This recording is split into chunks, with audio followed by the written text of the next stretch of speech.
Hi guys, welcome to the new episode of Cars on Board, and this is a special 1-year anniversary. We're gonna upgrade a turbo on an EVO9 and we're gonna do an FP green. This is not a how-to video, so please be advised that what we do, don't do it. We're not responsible for any mistakes that you guys make. We're just two guys in a garage trying to have fun and install some go fast parts and enjoy. All right, so we ran into our first problem. Since we have a 2-car garage and it's raining out here in California, which is really weird, I don't want to pull out my car, which I just polished and clay barred and all that, and put it out in the rain. So we can't fit our jack. Either way, I would have been screwed because I can't. The car's too angled on one side and it starts bottoming on the side skirt. So we have to go old school and use the scissor jack. Oh, I just scratched my car. Damn it. Oh. So tell us a little bit about the FP green upgrade. What do you think what's the potential on that? At least your setup. My setup, I don't know. I need to get a better fuel pump and better injectors, but as of now, it's on a 255 Wally, 1000cc injector. So I don't know. I'm probably hoping anywhere from 450. So from right now, we're at about 420 to the wheels with the EVO9 turbo. So with this one, I would hope to get anywhere at least from like 450. But my main thing is I actually want to break 400 on 91. So we'll see. Sweet.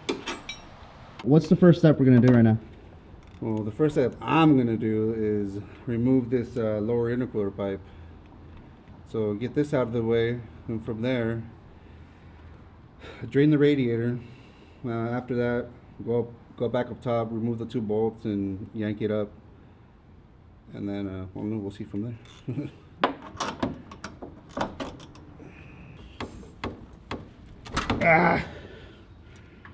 That took like 3 hours.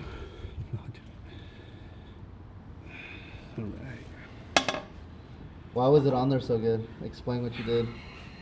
Well, when I put the lower intercooler pipe on, I remember everybody always telling me, make sure you spray some hairspray in there so when it goes, it gets nice and sticky and it makes good contact. Well, apparently it fucking worked because we struggled a little bit, I'm not gonna lie.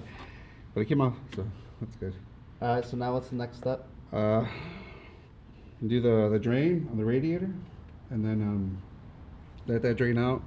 Go back up top, remove a couple bolts, and pretty much just take it off. So right now you're draining your what bowl are you taking off? I'm really hoping it's for the drain. Explain what it is. Well, it's supposed to drain out your radiator for all the fluid that it has in there. Again, I'm really hoping that's what it is because I don't see anything else that would indicate that it wouldn't be. So, oh, yes, of course. There we go. Success. I see how it works. All right. Oh, right am I? Push it in. Push it in. You got it. My eye like a drop. You think I'm gonna die? Nah, you're good. You sure? Yeah. Alright. Open up the radiator cap so let's let it come out a little easier. You know what though? Yeah, no, you're right. Do you go drain faster if I unplug it more? It looks like it's flowing.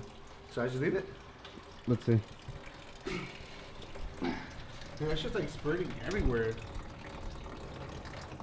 Yeah, open it all the way. If you could take it off, it would be better. You know what? I'm gonna leave it there because honestly, there's a lot of splatter everywhere, and I don't want to get that crap in my eye again because it kind of stung. All right. So we'll just leave it like that. It shouldn't take too long to drain. Okay. All right. So next, we're gonna try to disconnect the lower radiator hose, and hopefully we don't get that stuff in our eyes or in our mouth like we just previously did. That's no good. Nobody wants that. Okay, that didn't work. Alright, bastards.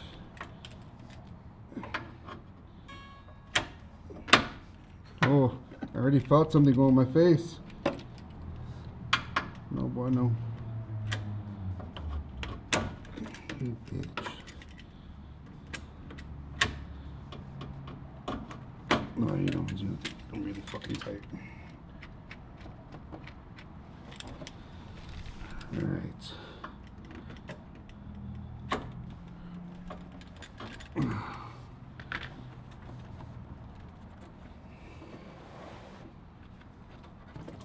Oh my gosh.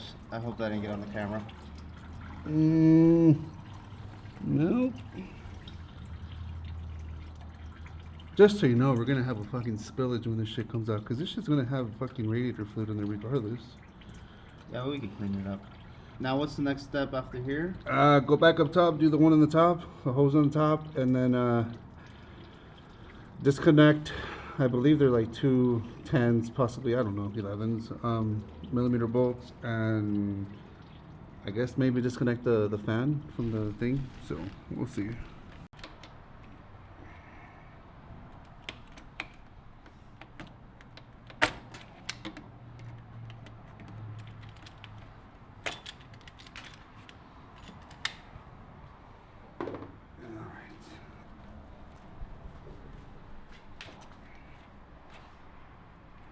Success. Ooh, smells good. What? I'm gonna have some gunk on it. Where? Just a little bit. Nothing. Nothing too bad. Just over exaggerating. Oh yeah, we have to disconnect this one. For the overflow. Ooh, ooh, ooh. Once it gets rough, eh? Always come in handy. So what are you gonna do now? Right now we're going to take off these radiator support brackets, and from there I'm hoping, obviously we pop it up, and I'm sure I'm going to have to disconnect something, so I guess we'll find out right now exactly what's going on.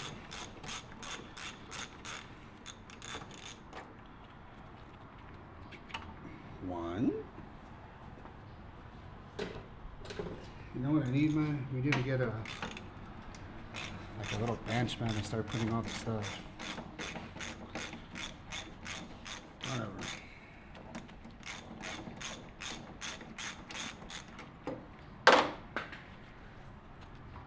Nice.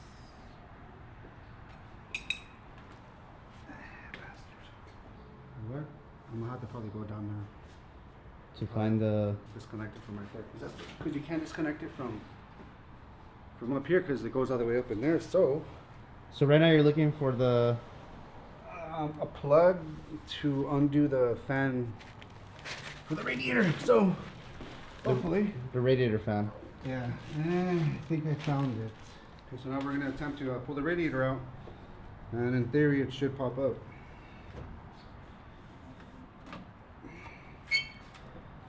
But I think I see the problem.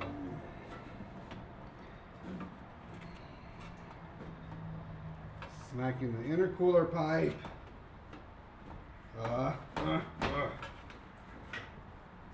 Alright, so as I'm pulling the radiator up, I figured, it should come up pretty easy, which it does, but then we ran into the problem where, as I'm going up, it hits my upper intercooler pipe. So I think at this point we should just take out the intake and the intercooler piping. It has to come out anyways, right? not really. Well, this has to come off the turbo. Oh, that has to come off, but my mate, you know what? Really, I don't want to undo the freaking. I really don't want to undo the pipe. Why? Man, because I hate boost leaks and everything was fixed. It was nice and tight. So right now we're gonna remove this heat shield, and from there I'm thinking if I can just pull this clamp down, it should give me enough space just to put this thing up. So first we're gonna remove this, and then remove this clamp from the pipe, pull it down, and hopefully radiator comes out. So, alright, so I'm gonna take out the air filter too, because like a dumbass, I didn't realize that I have to take the air filter out in order to take out the heat shield.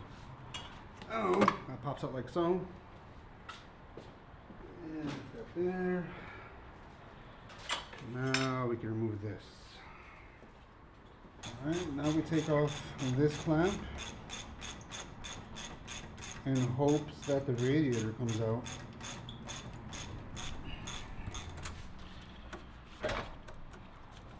Or gives me enough space.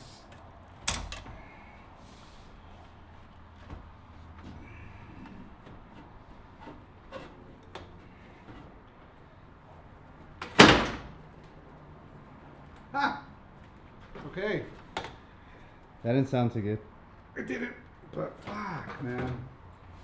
Honestly, if I push this like that way, like with enough force, I'm sure I can slide it out. But I need a cameraman over here to help. But then the people are not gonna be able to see. There? Alright. Okay. Radiator is out. There we go. So describe us why it's better to pull out the radiator and demonstrate the space that we got now. Alright, so you can technically pull this turbo out with everything. Obviously you can go like, pull it up. But you can run into the issue of hitting your radiator. You can gash it, and I mean for a few 10-15 minutes extra, I mean you can just take out the whole thing and have a lot more room and really no margin for error, hopefully. As you can see, I mean there's a lot more space now, so we can really get all this and just pull it out. Get the other one, pull it back in. So you can see the turbos right there. Let me change ISOs real quick, so you guys can see. Not only that too, see it gives you more space as far as for the lines of the turbo, the little clamps, just gives you more working space there. It's overall better, to be quite honest with you. And I was really against taking it out, but I read a lot of people just do it, take the extra 10-15 minutes it takes to do it, and you'll thank yourself later because you don't have to buy a new radiator, which it worked out. Plus it's an excuse to put new radiator fluid because I've never done it since 2006. So what are we gonna do next? all right, so now that we got the radiator out, now we're gonna go back down under again and take out the oil out of the car, since I'm going to be working with oil lines from the turbo and whatnot. So plus again another excuse to change your fluids. So we'll do that right now. That shouldn't take too long. It'll take longer to drain if anything, but yeah. Woo! Ah, fierce. Okay, this is the fun part. Automatically nobody tries to not get hit with the oil because it always happens. Don't get hit in the eye. Oh, that would not be good. See, what I try to do is when I do this, I push it up against the block or up against the pan, and then I whoop. But no matter what, you still get hit. And I leave that like that. Wow. I think you just started a new trend. Alright, so right now we're letting the oil drain. After this, we're gonna take off the intake and then undo all the little bits and pieces that are in there. Then from there, we're gonna go to the turbo and take off the return lines and the oil feed from the head. After that, I think we're good to go. So I think at that point we start going to the manifold, and that's when the fun happens. So stay tuned. Oh shit, wrong one. Yeah. Okay.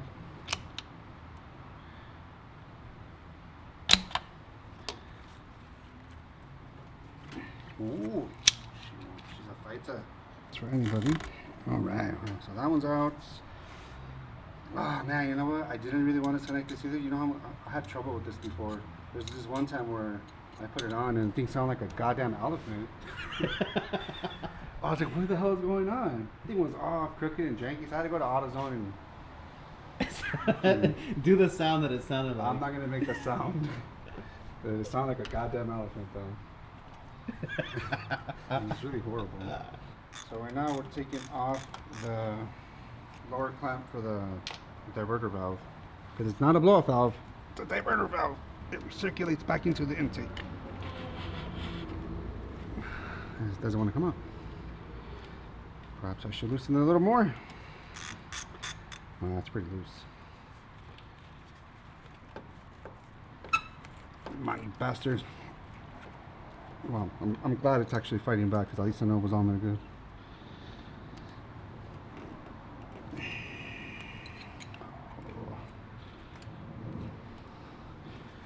I might lie to you, might be here a while. Looks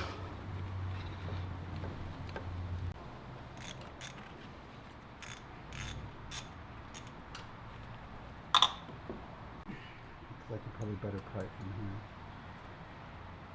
Oh, yeah, you hear that? It's nice and sticky. Gotta break that round. Oh, forgot it. What a dummy. What a dummy. Forgot to undo the map sensor. No big deal. Alright. Woo! I don't think that's good. Let's see, bring that into the camera. What's in there? A little bit of oil. Sorry. So we're gonna put the FP green right here. Oh, wait, it's okay. We're okay. Minimal shaft play. It's okay. Let me see. Nah, it's good. A little bit of oil. Should cure it. That is not the FP green.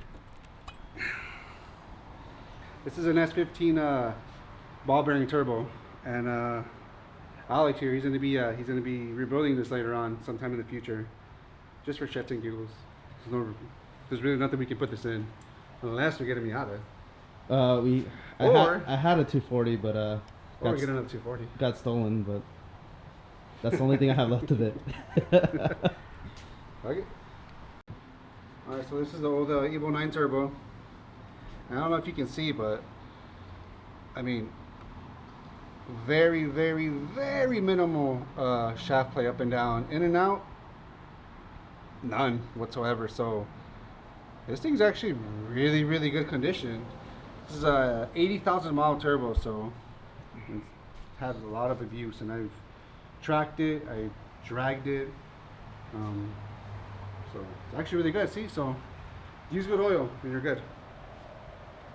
We're now going to take out this crossbar, stabilizer bar. I don't know what the hell it is, but it's a crossbar because it goes across. And then take those 3 bolts out, and then from there I'm going to go to the downpipe, and so it kind of hang, because if I do it like that, it's not going to give any wiggle room. And then from there I'm going to do the oil line, the hard line for the turbo, take that off, and take off the J pipe, disconnect the wastegate, or not do it? Yeah, disconnect the wastegate, and then I think from there go up top and start taking off the manifold. And hopefully it doesn't hit me in the face when it falls off. That'll be no fun. Alright. Ooh. We're doing the downpipe bolts. They're 2 14mm bolts that we're gonna undo, so hopefully everything goes smooth. I'm really hoping they don't snap. Although we did, for the past 2 days, give it a little bit of good PB blaster, so. Alright, the light's kind of blinding you, so you can go ahead and do it. Alright, let's see. Bastard. Oh. Ooh. I think you need an extension, no? To get some torque. I think it'd be too more flimsier that way. Let me try this one. God damn. Bastard.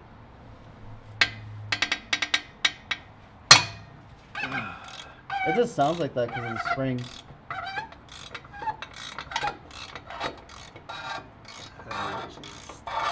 Do this one now, do this one now.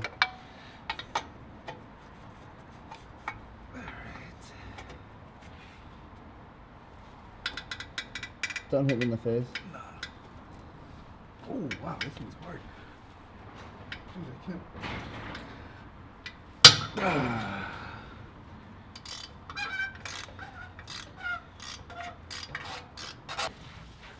Alright guys, when you guys are, I hope you guys can hear me, when you guys are taking out these rubber hangers on any exhaust, the easiest way to do is to use a really thick bar of some sort, and then you stick it in the middle of it. I hope you guys can see it, and then you just pry like that, and it's really easy. Is it? Yeah. It's all, everything's about leverage, guys. So let's try to find leverage. I just don't want to fucking tear it. Nah, these have a lot of flex. They do. See? Woo! Wasn't that easy?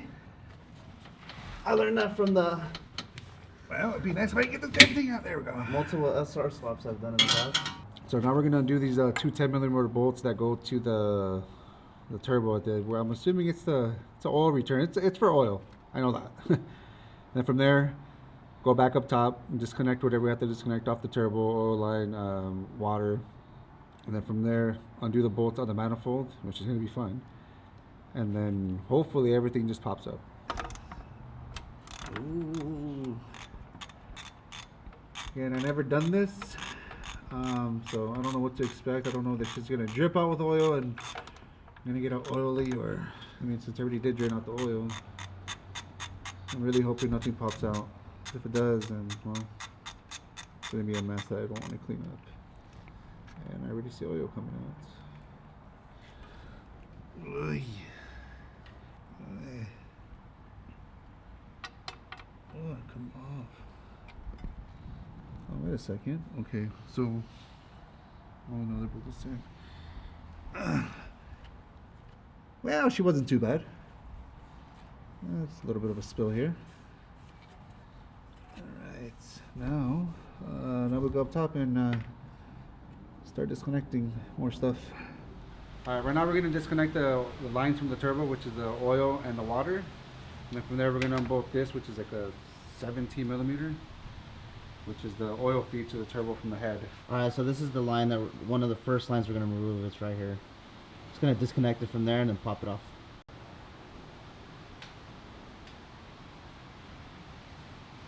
Alright, so the next line we're taking off is this one. We're not too sure what line it is, but we're taking it off. We know it's on the turbo. Right now we just take this one off, which is where the coolant ran through. Quick tip, whenever you're taking off like hoses that are really like, they're just stuck on there, one good thing to do, so you get your vice grips and you clamp it on just with enough force, not too much, and then you should break the bond because it gets all sticky and whatnot. So then it's loose, then you should be able to pop it off. There you go. And the reason it's been on there since he bought the car, we never swapped the turbo on the car.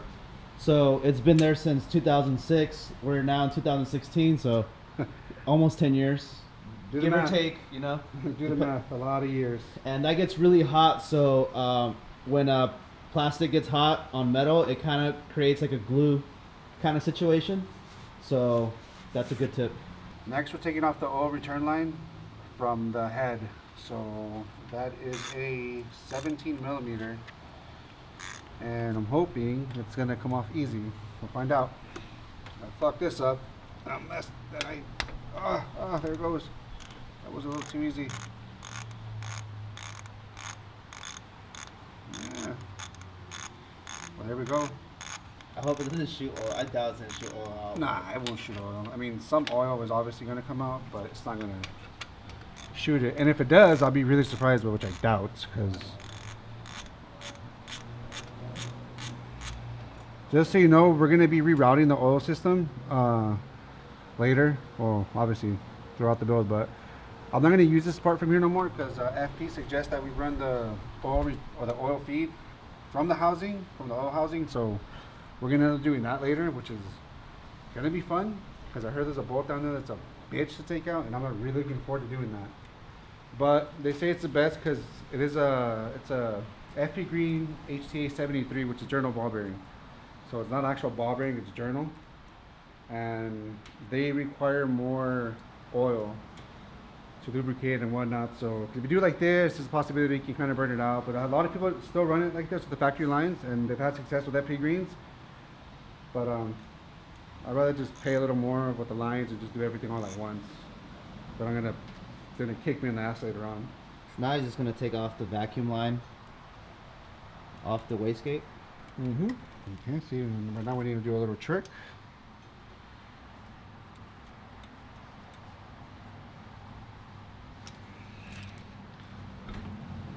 Voila. Alright, so the next step is that we're going to take off all the bolts off of the manifold.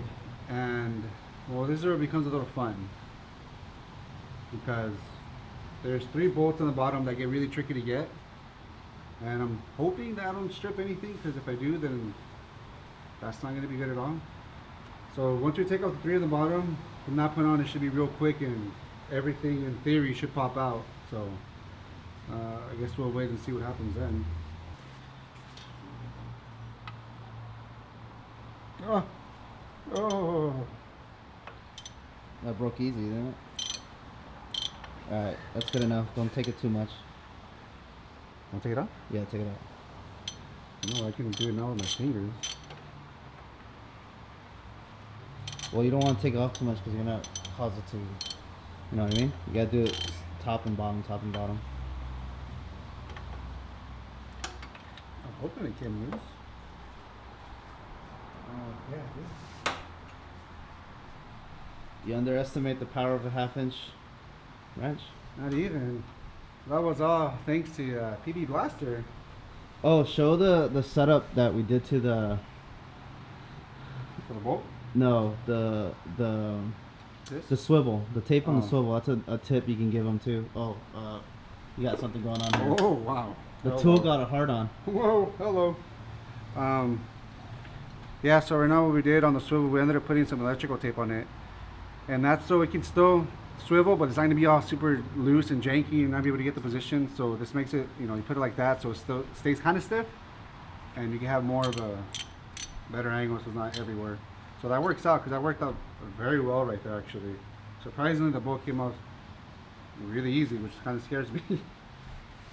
And now we're going to go on to the other 2 bolts on the bottom. So yeah, we'll do that.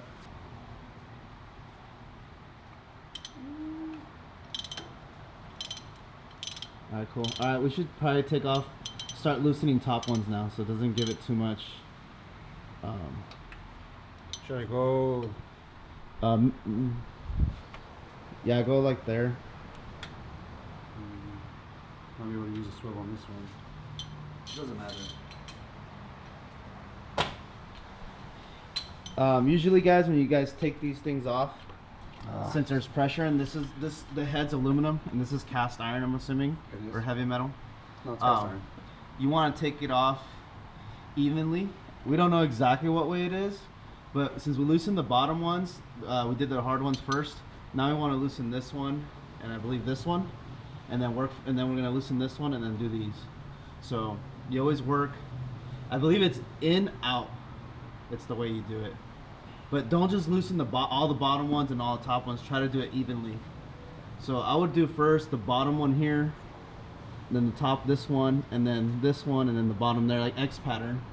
But it's pretty difficult. So we did the hard one first. So Well, right now I can't get this one in here, so right now we're using a wrench, and since we don't really have, I don't have a small socket 12, because all we have are long, so it won't work there. So what we're gonna do this with the other wrench on top right here, which helps us leverage, and well, that's not supposed to happen, but you can pretty much get the idea of what the hell we're gonna do. And get this thing, and then hopefully it'll work. There we go, like so. So that's a really good tip if you need some leverage. From that point on, let's do it by hand. Now, So now he's gonna take off I believe that's to pull out the engine, the bracket. which I don't hope I have to do ever. There we go. So.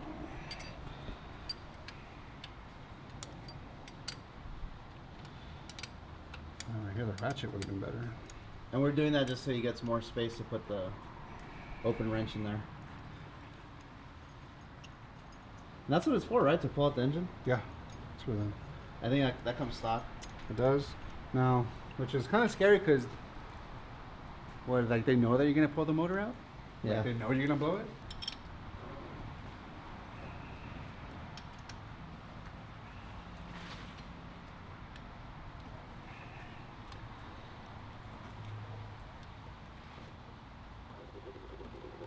Oh wow, that one's really tight. I'm not, it's because it's not, you know what? I'm not getting, I wanted to make sure that it's flat on there. It doesn't look flat. Right there, it doesn't look flat. Can you film that? So he has to hold it. Oh shit! All right. So he's holding it with his fingers so it's nice and flat.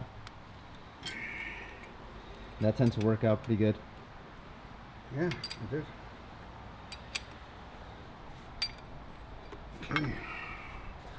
Alright, so now, I think I should do this middle one. yeah. That was gonna be fun.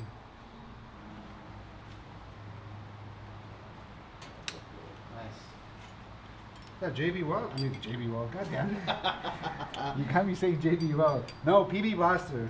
PB Blaster. Or P&J. No, PB Blaster. I like P&J, it sounds cool. P and J. Peter and John. Peter and John lubricating liquid. Yeah. Okay, now we got that. We got not that one. We got. Wait, fuck. We haven't done these. Oh, let's break these now. The corner ones. Okay, yeah, those are the 14s.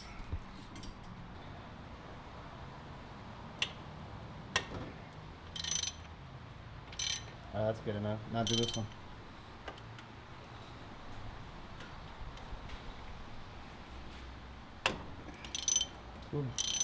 Alright, so which one have we not done? I think these two and that one. Yeah, we did this one. We broke it. Yeah, let's do these now. Oh, yeah. And then now that's the pressure will be pretty much off. So we could do it in any order we want now. Again, in theory, Yeah, we're not mechanics, but this is just the way we think. stuff Yeah. we read online and little knowledge that we have. Don't go by our book, though. You guys will see if we succeed or not. And then we're gonna try to, after we install this turbo, the car's gonna get retuned, so I'm gonna try to get to film that. Oh, I can't even get this. And maybe we could have the tuner explain a little bit of what's going on.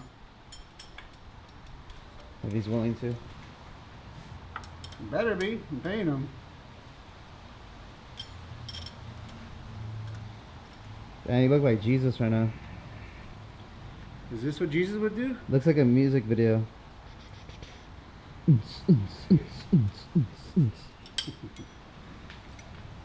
don't know why I went straight to like the. Remember Girls Gone Wild? Oh, do I? Dude, I remember this. This is crazy. Although I never actually saw an actual video of those. But, I mean, I remember the infomercials. Oh my god. Remember, like, this is pretty gay, but like, we had a genius idea that we would be millionaires. Like, it'd be gay, but we'd be millionaires if we did it. Guys Gone Wild. I still don't think they've done Guys Gone Wild. I don't know. They probably have. And again, I don't fucking go check for Guys Gone Wild. I can see the comments going already. Alright, so we got all these sons of bitches loose.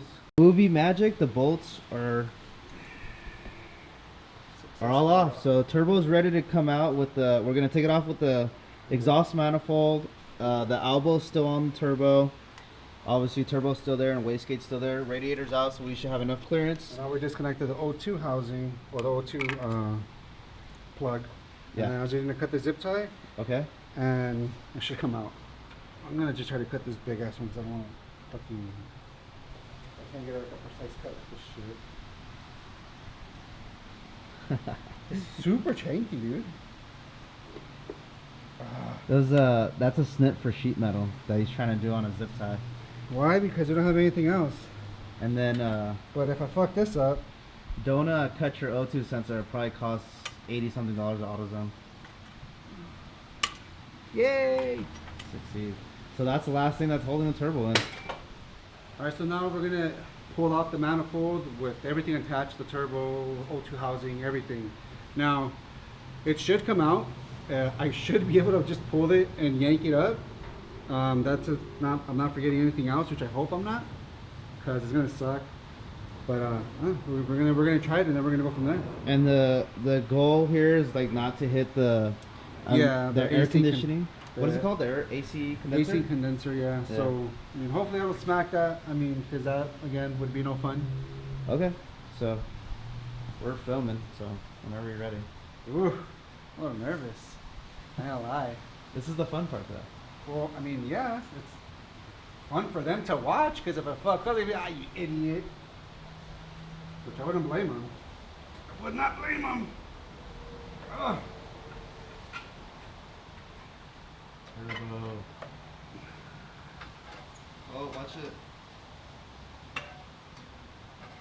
I don't understand how they take it out with the radiator in there. Woo! Oh, let's see that. There it is. Let's see that beauty. Hold on. Ooh. Ooh.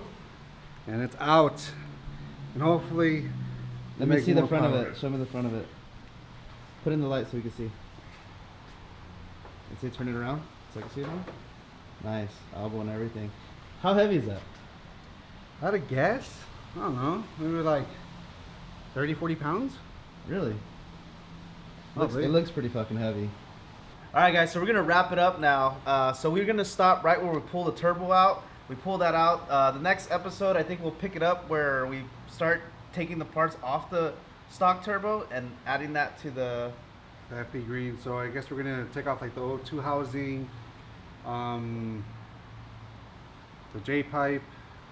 Oh, it's gonna have another wastegate on there, and then also we have to do the oil return line. So that's gonna come from the oil housing, which is I'm not really looking forward to that, to be quite honest with you. But basically, just put everything on the FP green, all the lines, everything all hooked up, and then grab this, the log, grab everything, and throw it back in. Yep. Again, that's planned. Surprisingly though, this went really smoothly. We didn't really get into any hiccups. Yeah. Which is surprising. It actually really motivated me. Seeing how simply this went, thank God it was really easy to do. We did prepare by spraying the car, I believe, 2 days in advance with the PB blaster, not PJ. Yeah. And yeah, so it motivated me to swap out the turbo on the Evo 10. But keep in mind the Evo 10's a little bit more difficult because the turbo's actually in the back, it's not in the front, so we don't have all this nice room to work with. Yep. But it did motivate me because I want to do my downpipe, but at the same time the performance is not really worth it. So I kind of want to do my downpipe and turbo at the same time. So I'm probably gonna wait for that. How did you feel? How easy from a 1 to 10 pulling the turbo Honestly, out? everything. I'm gonna give it a 5, probably like a 4 or 5. Really, it wasn't that hard. Luckily for me, like the bolts, I didn't break no bolts, which is always good. That's always a positive. It is. And like I said, PB blast everything. That helps tremendously. Yeah. Do that in advance, and if you Yeah. have a garage, Yeah, that helps. Just too. spray it, man. I mean, I sprayed it 2 days before we did this, so I know that everything was nice and soaked. And my main worry were the manifold bolts. I was really scared about that, but those are actually the easiest ones. They broke off all real easy, so that was really good for us. So If I had to say the hardest thing that we did was, for me, was I don't even know, draining the radiator. I don't know. What was the hardest part for you? Everything was pretty easy. no, it was pretty straightforward, really. Yeah. It was Maybe really- pulling the turbo out without hitting the shroud. It was pretty easy. Yeah. And I hope you guys pick up on those tips that we gave you. And leave comments down below. And then we don't know how many episodes we're going to make this. Maybe 2 or 3. We know for sure we're going to break it down. Yeah. Probably 10 minutes an episode. Right? Yeah, well, we'll see. I mean, we'll see how much. We'll see the footage and all that stuff. So we'll Yeah. go from there. And signing out. So, oh yeah, and then this is a Cars on Board shirt. If you guys want to support, the description to the link to the website, which is Spreadshirt/Cars on Board, supports the channel to do projects like this. You know. So thank you guys. Bye. For handling, I went with TN coilover Street Flex. Upgraded the rotors and the brake lines and the brake pads all to Project Mu. The build behind this car was inspired by my mother. She passed away last year from ovarian cancer. She was battling for about 5 years. My last couple, conversations with my mom, she always told me that be sure to get something for yourself that you'll appreciate and that you'll love. That's what inspired me the most. I did a lot of teal accents on this car for a memory of my mother. Ovarian cancer is the color for teal.